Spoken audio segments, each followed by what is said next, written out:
Good day to you and welcome to another Paddocks Club video tutorial. Today I want to talk about the removal of a chairperson. In most sectional title schemes, the chairperson plays a leading role in the management of the scheme, and this can lead to conflicts, particularly when other owners get the impression that the chairperson is not looking after their particular interests. For whatever reasons, good or bad, owners often want to know how to get rid of a chairperson, not wanting to wait until the next AGM to elect another.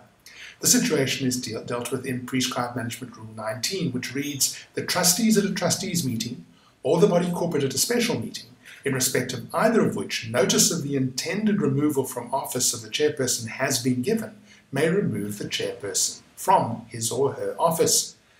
Now, of course, the default position is that the chairperson of the trustees holds office until the next annual general meeting is concluded, and unless, of course, in the interim he or she dies, resigns, or is removed from office. Bear in mind that the chairperson holds two offices, both trustee and chairperson.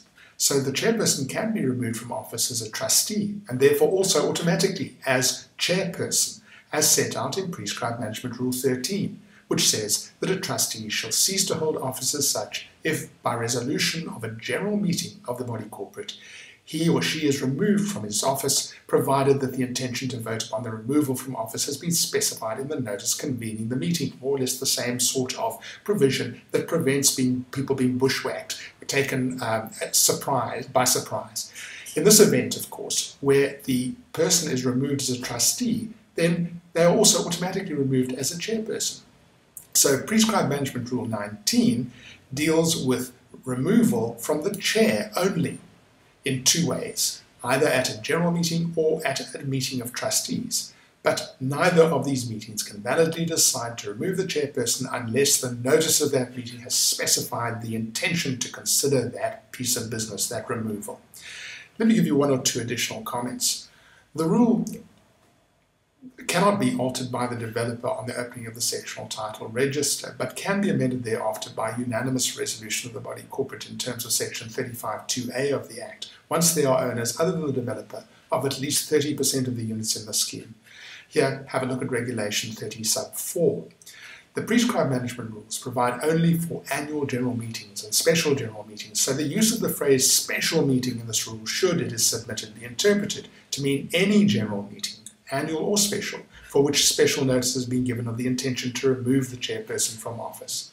In terms of PMR 23, a trustee is disqualified from voting in respect of any body corporate contract or litigation in which he or she has an interest. But a chairperson isn't disqualified from casting a vote either as a trustee in a trustee meeting or at general meetings, except in the situation where at a general meeting the chairperson can't vote because he's in breach of PMR 64. He's disqualified from voting because he is in arrear with his levies or she is in persistent breach of the conduct rules despite notice. A chairperson whose removal from office has been proposed should surrender the chair for the period that the meeting considers and votes on this motion, and in the circumstances, that chairperson will be entitled to talk against the motion to remove them. Thank you for joining me, and if you have any questions, let's deal with them on the discussion forum.